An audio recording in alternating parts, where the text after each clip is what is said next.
Redmi note 15 personally Redmi note সিরিজের আমি fan, কারণ আমি ফোন ব্যবহার করা শুরুই করেছি রেডমি নোট 10 প্রো ম্যাক্স এই ফোনটা দিয়ে। এবং এই ফোনটা আমার সব থেকে ফেভারিট ফোন ছিল। এই ফোনটার ক্যামেরা ছিল দুর্দান্ত। আচ্ছা, যাই হোক, সেই ফোনের প্রশংসা আমি না করে সেই ফোনটা আমি সেই পর্যন্ত ব্যবহার করেছি আনটিল আম্মু বাসে ওঠার পর পকেট থেকে আমার ফোন নিয়ে গেছে। তো তখন থেকেই আমার একটা এক্সপেকটেশন হয়ে গিয়েছিল যে নোট সিরিজের ফোনগুলো ভালো হবে, মডেল যত আপডেট হবে ফোনের কনফিগারেশন, ফোনের পারফরমেন্স এবং এভরিথিং আরও বেশি ভালো হবে। কিন্তু এই যে রেডমি নোট 15 এটা আসলেই আমাকে অনেক বেশি ডিসঅ্যাপয়েন্টেড করেছে একটা জায়গায়। কেন ডিসঅ্যাপয়েন্টেড করেছে? আর এই ফোনটা যদি আপনি কিনতে চান রেডমি নোট সিরিজের সাথে, যদি আমার মতো আপনারও একটু দুর্বলতা থাকে, সেক্ষেত্রে কোন জিনিসটা কনসিডার করলে এই ফোনটাকে আপনি আপনার ডেইলি ড্রাইভার হিসেবে কিনতে পারেন, তো সমস্ত কিছু জেনে যাবেন এই ভিডিওটা শেষ পর্যন্ত দেখলে। তো wasting any single of second, let's start. প্রথমে যদি ডিজাইনের কথা বলি, ডিজাইনটা বেশ ভালো লেগেছে। ফোনটা একদমই স্লিপি না, ডিজাইনটা আমার কাছে তো ভালো লেগেছে। আমার ফ্রেন্ডদের যাদেরকে দেখিয়েছি ফোনটা, তারাও বলেছে হ্যাঁ ডিজাইনটা যথেষ্ট সুন্দর। পিছনের ডিজাইনটা সম্পূর্ণটা কার্ভ এবং বডিটাও কিন্তু সম্পূর্ণটা প্লাস্টিক বিল। সামনেও কিন্তু কার্ভ ডিসপ্লে ব্যবহার করা হয়েছে, আর ডিসপ্লের নিচেই কিন্তু ইন ডিসপ্লে ফিঙ্গারপ্রিন্ট ব্যবহার করা হয়েছে।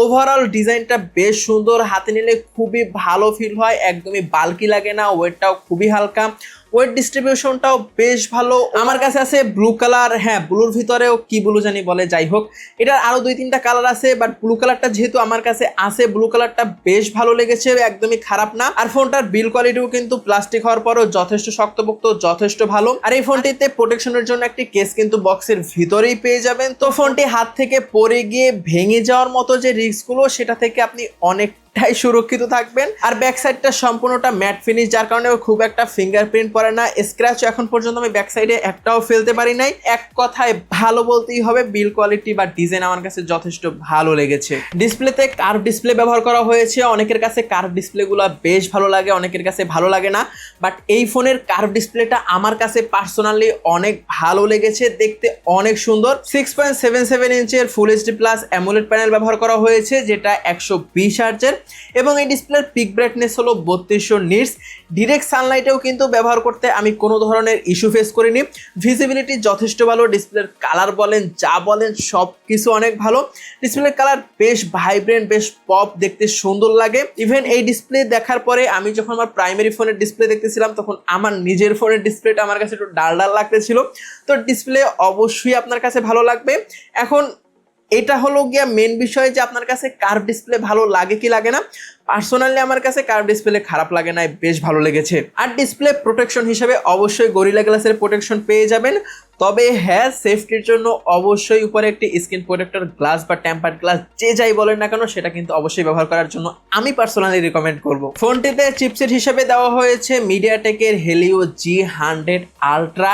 এই চিপসেটটা বাজেট যদি আমরা কনসিডার করি, চিপসেটটা যথেষ্ট ভালো। এই বাজেটে মূলত এরকম চিপসেটগুলি পাবেন, বাট এই চিপসেটের পারফরমেন্স কিন্তু একদমই খারাপ না। আর এই চিপসেটের একটা মেন বিশেষত্ব হলো এটা কিন্তু খুব একটা গরম হয় না। এই ফোনটা থেকে আমি বেশ পাবজি খেলেছি, পাবজিতে আমি যথেষ্ট ভালো স্মুথ পারফরমেন্স পেয়েছি, একদমই ল্যাগ বা ফ্রেম ড্রপ আমি পার্সোনালি ইস্যু করিনি। এই ফোনটিতে পাবজিতে সর্বোচ্চ HDR এবং আলট্রা HDR ফ্রেম রেটে খেলতে পারবেন। আর যদি গ্রাফিক্স একটু কমিয়ে নেন তাহলে আরো স্মুথলি গেম প্লে হয়।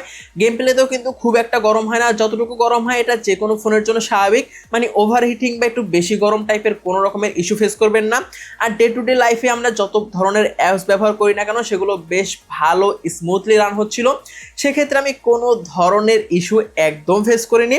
তো পারফরমেন্স যদি বলি, বাজেট কনসিডার করলে বর্তমান প্রেক্ষাপটে আমার কাছে পারফরমেন্স যথেষ্ট ওকে মনে হয়েছে। আর এই ফোনটিতে অপারেটিং সিস্টেম হিসেবে অ্যান্ড্রয়েড 15, তার সাথে শাওমির HyperOS 2 দেওয়া হয়েছে।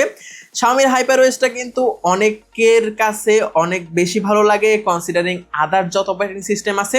আমিও যেহেতু একটা লং টাইম শাওমির অপারেটিং সিস্টেম ব্যবহার করেছি, সেক্ষেত্রে এটা আমার কাছেও পার্সোনালি অনেক ভালো লাগে।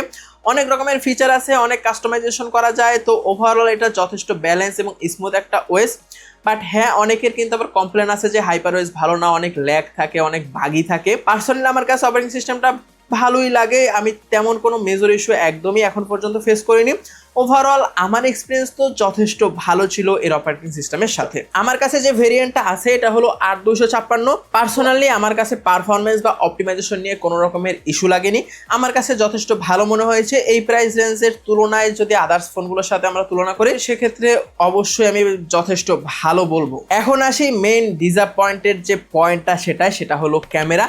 পিছনে দেখতে কিন্তু 4টা ক্যামেরার মতো লাগতে পারে, কিন্তু মজার বিষয় হলো এখানে মাত্র কি মনে করছেন 2টা? না ভাই, একটা ক্যামেরা দেওয়া আছে, 4টা ফুটার মতো দেওয়া আছে, একটা ফ্ল্যাশ আর 2টা এমনি দিয়ে রাখছে খুশির ঠেলায়। আর একটা হলো মেইন ক্যামেরা, সেটা হলো 108 মেগাপিক্সেলের বিশাল একটা সেন্সর। তাই মনে হইতেছে না ভাই? বিশ্বাস করেন, নামে মাত্র 108 মেগাপিক্সেল, কামে কিচ্ছু না। মানে 30,000 টাকা, মানে প্রায় 30,000 টাকা দামের একটা ফোন যখন আপনি কিনবেন, এরকম ক্যামেরা আপনি অন্তত আশা করবেন না, বা আমি অন্তত আশা করিনি। আমি যদি পোর্ট্রেট তুলি বা যে কোনো ছবি তুলি, ডিটেলসের যথেষ্ট ঘাটতি ছিল। আর পোর্ট্রেট ছবি তুললে অনেক স্মুথ করে ফেলে, সারা ডাইনামিক রেঞ্জের কথা নাই বলি। আর ভিডিওর কথা যদি বলি, 4K তো ভিডিও রেকর্ড করা যায় না, 1080p 60 fps পর্যন্ত ব্যাক ক্যামেরা দিয়ে সর্বোচ্চ ভিডিও রেকর্ড করা যায়। আর সেলফি ক্যামেরার সেলফিগুলো অনেকটা কাজ চালিয়ে নেওয়ার মতো টাইপের সেলফি পাবেন, নাথিং আহামরি বা নাথিং স্পেশাল। আর সামনের ক্যামেরা দিয়েও সর্বোচ্চ 1080p তে ভিডিও রেকর্ড করা যায়। তো ভাই পার্সোনালি আমার কাছে ক্যামেরাটা খুবই ডিসঅ্যাপয়েন্টেড লেগেছে। ক্যামেরা ডিসঅ্যাপয়েন্টেড করলেও এই ফোনের ব্যাটারি কিন্তু একদমই ডিসঅ্যাপয়েন্টেড করে নাই। 6000 মিলিঅ্যাম্পিয়ারের একটা মোটামুটি বড়সড় ব্যাটারি দেওয়া হয়েছে। হ্যাঁ, মোটামুটি বললাম এই জন্য কারণ এখন 8000, 10000 মিলিঅ্যাম্পিয়ার বা 7200 মিলিঅ্যাম্পিয়ারেরও অনেক ব্যাটারি এই বাজেটে এখন অ্যাভেলেবেল বা কমন হয়ে যাচ্ছে। তো সেক্ষেত্রে 6000 মিলিঅ্যাম্পিয়ারের ব্যাটারি একদম খারাপ না। নর্মাল ইউজে আমার পার্সোনাল এক্সপিরিয়েন্স হলো সারাদিন আমি পার করে ফেলতেছিলাম। সকালে যদি আমি 100% চার্জ দিয়ে বের হই, ফেসবুক স্ক্রলিং করি বা রিলস টিলস দেখি, বা নর্মাল যেসব ইউজ আমরা ডে টু ডে লাইফে করি সেগুলো যদি করি, সেক্ষেত্রে দেখা যায় অনায়াসে আমি পুরো দিন পার করে ফেলতেছিলাম। রাত্রে ব্যাক করার পরও 20 বা 30% চার্জ অবশিষ্ট থাকে। কিন্তু যদি হ্যাভি ইউজ করি, গেমিং করি, সেক্ষেত্রে চার্জটা আরও ফাস্ট বার্ন হয়। বাট ওভারঅল ব্যাটারি পারফরমেন্স যথেষ্ট ভালো। নর্মাল ইউজে সারাদিন কিন্তু অনায়াসে পার করে ফেলতে পারবেন। আর এই ফোনটিকে ফাস্ট চার্জিং করার জন্য 33 ওয়াটের ফাস্ট চার্জিং সাপোর্ট কিন্তু বক্সের সাথেই পেয়ে যাবেন। হ্যাঁ, এইটার জন্য শাওমিকে অসংখ্য ধন্যবাদ যে তারা এখনও এনভায়রনমেন্টের মূলাধারাইয়া বক্স থেকে চার্জার গায়েব করে নাই। 33 ওয়াটের ফাস্ট চার্জিং চার্জার কিন্তু বক্সের সাথেই পেয়ে যাবেন। তাছাড়া এই ফোনটিতে NFC সহ বেসিক যেসব জিনিসপত্র আছে সব কিছুই পেয়ে যাবেন। এখন আসি ফাইনাল কথায়, মেইন কথায়, এই ফোনটা কার জন্য, কে কিনবেন, এই ফোনটা কার জন্য বানাইছে।